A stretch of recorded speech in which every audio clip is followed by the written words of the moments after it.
Hey guys, I have another redstone video for you today, and in front of me are 4 new creations, all of which are the concept that Mumbo Jumbo dubbed the Looking Glass Hidden Crafting Table.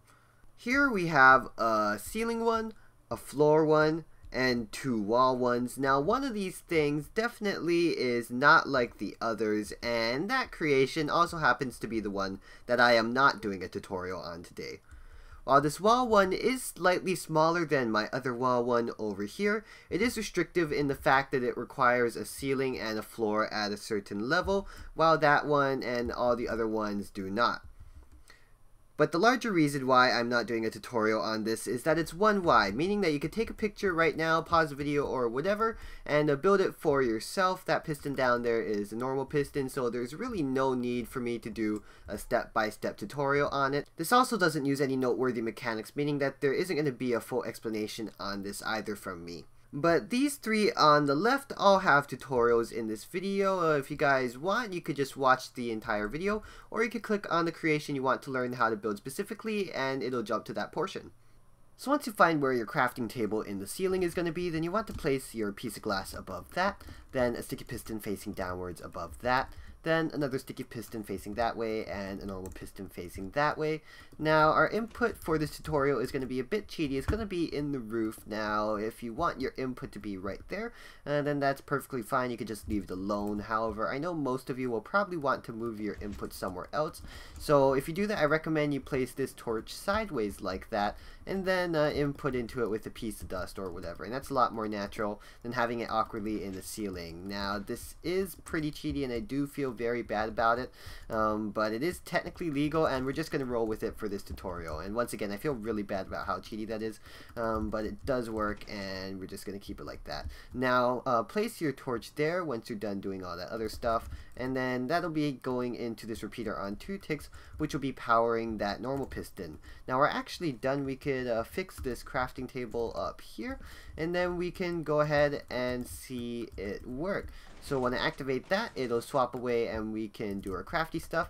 And then when I activate it again, it'll swap back and it'll be replaced with a nice piece of glass. Now how this works is, first of all, when we power this block with the torch on it, then this sticky piston will retract, pulling whatever block there is away. And then when that depowers, then this dual edge detector over here will activate.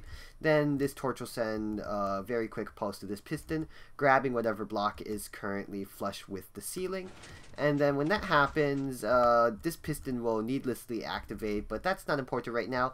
Instead, we're going to use that pulse a second time later when the dual edge detector activates on the rising edge. And on the rising edge first, actually, this piston pushes back, swapping out the blocks. And then finally, this piston spits out the block again, replacing it with the ceiling.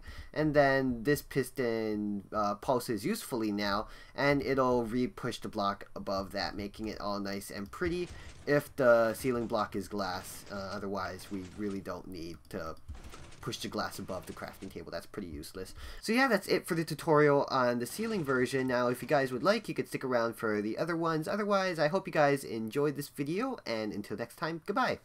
So once you find where you want your crafting table to be in your floor, then you want to go ahead and place a piece of glass below that, then a sticky piston below that facing upwards, a sticky piston facing sideways, and then a normal piston facing sideways. Now our input is going to be over here on this block, so you can place a button or whatever right there, have a torch on both sides of that, then have a sticky piston there holding a block of redstone.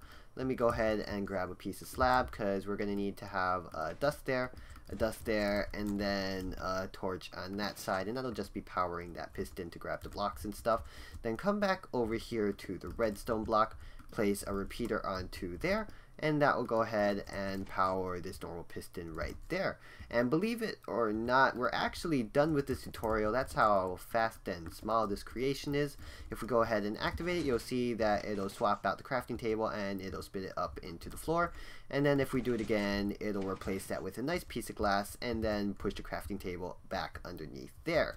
Now, how does this work? Well, first of all, it'll retract that crafting table because of the sticky piston, just like that. And then because of this dual edge detector over here through that torch, it'll pulse and grab whatever block is currently flush with the floor. Then this piston will reactivate once the button is done powering it, and it'll spit up the block again. And then because of this repeater and dust on this side, this normal piston will push the block back underneath there, just in case it is the crafting table like that, so it'll look all nice instead of seeing an ugly piston head. So yeah, that's it for this floor tutorial. If you guys would like, you could stick around for the wall one. Otherwise, I hope you guys enjoyed, and until next time, goodbye. So once you find where you want your crafting table to be in the wall, then you could go behind that and place a piece of glass. Then go behind that again and place a sticky piston, then a sticky piston facing this way, and then a normal piston facing this way. And if you've watched the other tutorials that I did earlier in this video, then you'll notice a pattern developing here. In fact, all three of these use the exact same piston layout, which was brilliantly designed by Engineer Kaji, a great friend of mine. And if you guys haven't already, then a link to his channel will be in the description below for you to check out. And he does great timing redstone as well as logic redstone, namely hexadecimal and comparator stuff. So if you're just into really good redstone in general, then be sure to check out his channel. Now once you place that torch here, we can finish this creation off. We can finish this creation off with a normal piston here facing upwards, and that's it. We could just go ahead and cover it and make it look all nice and seamless. And then press the button a couple times to check it out working.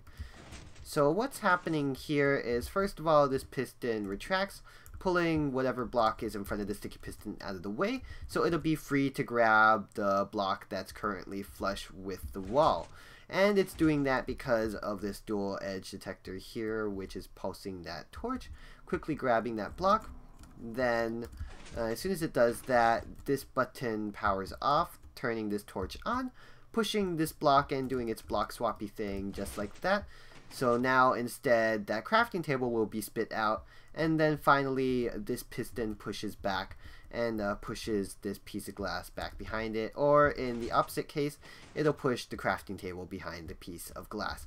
Now I hope you guys enjoyed this video. Be sure to check out Engine's channel, Mumble's channel, and Mr. Grongi's channel. He also did a version of this with Exeljet and Irio, I think. There's a lot of channels that are going to be in the description below. Check them all out. They're all amazing redstoners, and until next time, goodbye.